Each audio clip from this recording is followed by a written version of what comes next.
forcément sur Europe 1. La personnalité du jour. Ça fait plaisir. Un fils d'eux, un petit-fils d'eux qui s'est fait un prénom à la télé. Tout l'été, il a présenté la 4e saison de Secret Story et aujourd'hui, il publie un livre sur sa célèbre grand-mère Simone Signoret.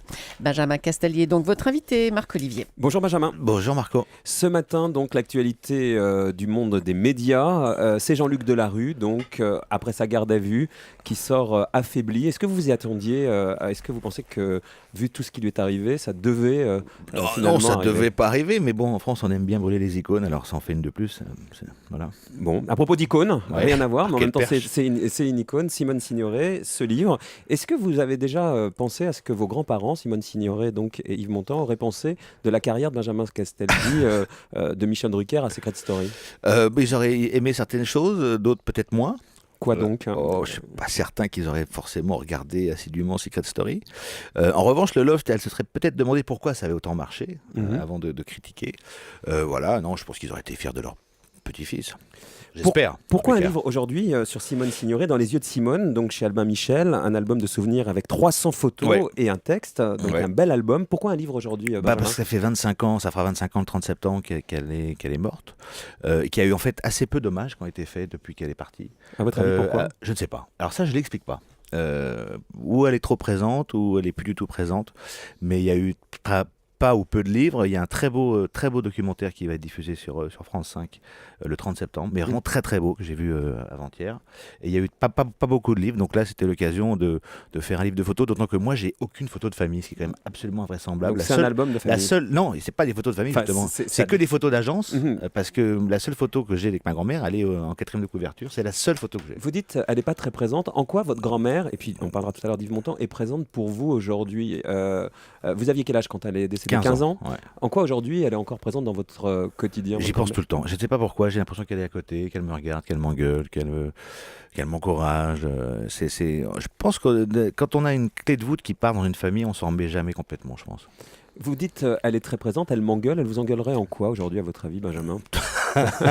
Dans mon côté adolescent, permanent, je pense. C'est-à-dire Un le peu- gars qui se fait retirer le permis de conduire quand il roule trop vite? Oh, qu'est-ce que ça veut dire ça? Bon, ça m'est arrivé une fois. Bon, ça n'arrivera plus. Je fais attention maintenant sur la route. Non, je pense qu'elle m'encouragerait à me remuer, à me remettre en question, à me documenter, à faire plein de choses. Et d'ailleurs, c'est pour ça d'ailleurs que je m'encourage à faire plein de choses aussi. Et Yves Montand, aujourd'hui, en quoi il est présent pour vous, ce grand-père par adoption? Par adoption, mais ils sont tous les deux présents parce que moi j'ai plein de photos chez moi, il y a plein de photos d'eux. J'y pense tout le temps. Je peux pas expliquer pourquoi. Je sais pas si je suis un cas isolé, mais moi quand mais même mes autres grands-parents d'ailleurs, qui n'étaient pas connus, moi je pense beaucoup aux grands-parents. Je pense qu'on a tort on fait peut-être pas exprès, mais il faut profiter de ces grands-parents parce que quand ils sont plus là, ils manquent terriblement finalement. On va parler de Simone Signoret encore dans un instant. Le dernier livre que vous aviez fait, c'était Maintenant, il faudra tout se dire, une biographie familiale sortie en 2004 qui s'était vendue à 200 000 exemplaires avec une énorme polémique, puisque vous aviez, c'est le moins qu'on puisse dire, égratigné le mythe Montand avec des relations quasi Il y avait une incestueuses. phrase, hein. Il y avait une phrase, hein. Mais la phrase qui a fait le buzz, comme on dit, ouais. derrière, votre mère avait fait elle-même un livre racontant ce qui s'était passé.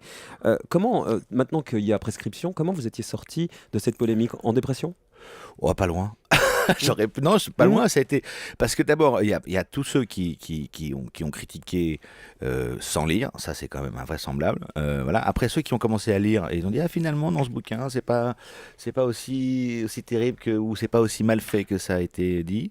Et voilà. Mais je l'ai fait pour réparer. Celui-là je le fais pour remercier. Et voilà. Il y a des très belles photos dedans. C'est plutôt un beau livre. Vous Je suis assez fier. égratignez encore un peu Yves Montand et notamment son côté infidèle et votre grand-mère résignée. Mais non, mais c'est infidèle, c'est un mythe, c'est tout, c'est pas Montand infidèle, c'est pas, enfin quand même, franchement, Marco. Le désespoir d'une femme vieillie qui a renoncé à combattre devant son compagnon encore jeune et séduisant, dont elle redoute d'apercevoir de la pitié dans les yeux. C'est touchant et en même temps, il y a un petit côté. C'est un peu ça quand même. C'est un couple qui est resté ensemble, je sais pas, 45 ans, 50 ans, avec un un jeune homme, parce que Montand, jusqu'à quasiment la fin de sa vie, c'était un jeune homme, séducteur, acharné, forcené. Il pouvait pas, je crois, dès qu'il voyait une femme, il fallait qu'il la séduise. Et puis une femme qui est la sienne, qui effectivement... alors on a tout dit, tout écrit. Est-ce qu'elle a accéléré le processus? Est-ce qu'elle a fait en sorte de vieillir plus vite? Je sais pas, mais c'est vrai que... Ça, vous le racontez, ouais. une femme perdue dans l'alcool et les cigarettes. C'est le souvenir que vous avez de votre grand-mère, Benjamin Castaldi? C'est l'alcool, encore une fois, c'est pas l'image des pas pochetron, elle n'héritait pas comme un camionneur ou quoi au caisse. C'est juste que quand j'ai fait le bouquin et que j'ai vu les photos, elle est tout le temps avec une clope au bec, et tout le temps avec un verre de... Alors, je sais pas ce que c'est du scotch ou du vin, j'en sais rien, mais tout le temps... ça, c'est les photos, mais vous, c'est l'image qui vous reste? Moi, j'ai pas l'image, j'ai pas fait attention que buvez plus que ça. Mais est-ce que vous aviez l'image d'une femme qui se détruisait peut-être pour mourir plus vite, hein? Ah non, ça je crois pas du tout. Je crois pas qu'elle se soit détruite pour... pas du tout. Elle a abusé de clopes, ça c'est sûr. L'alcool, elle a arrêté bien avant sa mort, donc c'est pas du tout ça qui l'a emporté.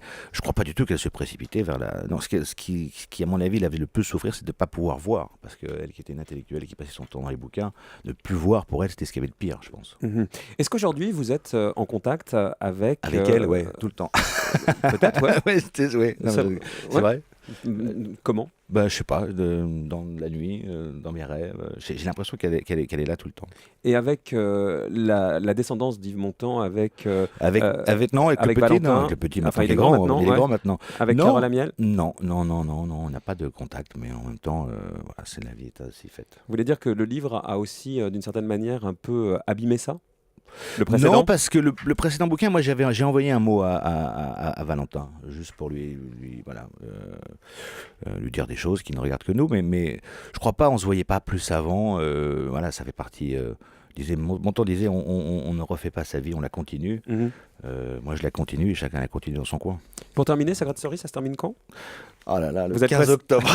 Ça sent le gars pressé. Ah, il faut que ça sente vite l'écurie là maintenant. Un peu marre de toutes les polémiques. Est-ce que machin a fait une fellation à truc? Mais ça, vous, à la limite, ils les ont faites, donc c'est plus une polémique, Marco.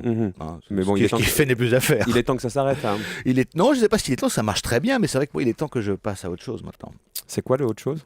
Je sais pas, c'est mon métier de producteur, c'est mes vacances. Et à l'antenne? Je vais arrêter un peu de faire l'antenne, j'en suis à 37 semaines, 38 semaines de présence non-stop. Les gens ils vont avoir ras-le-bol de moi. Allez, en attendant, Dans les yeux de Simone, qui sort aujourd'hui chez Albin Michel, donc livre souvenir, 300 photos et un texte signé Benjamin Castaldi. Merci Benjamin. Merci Marco.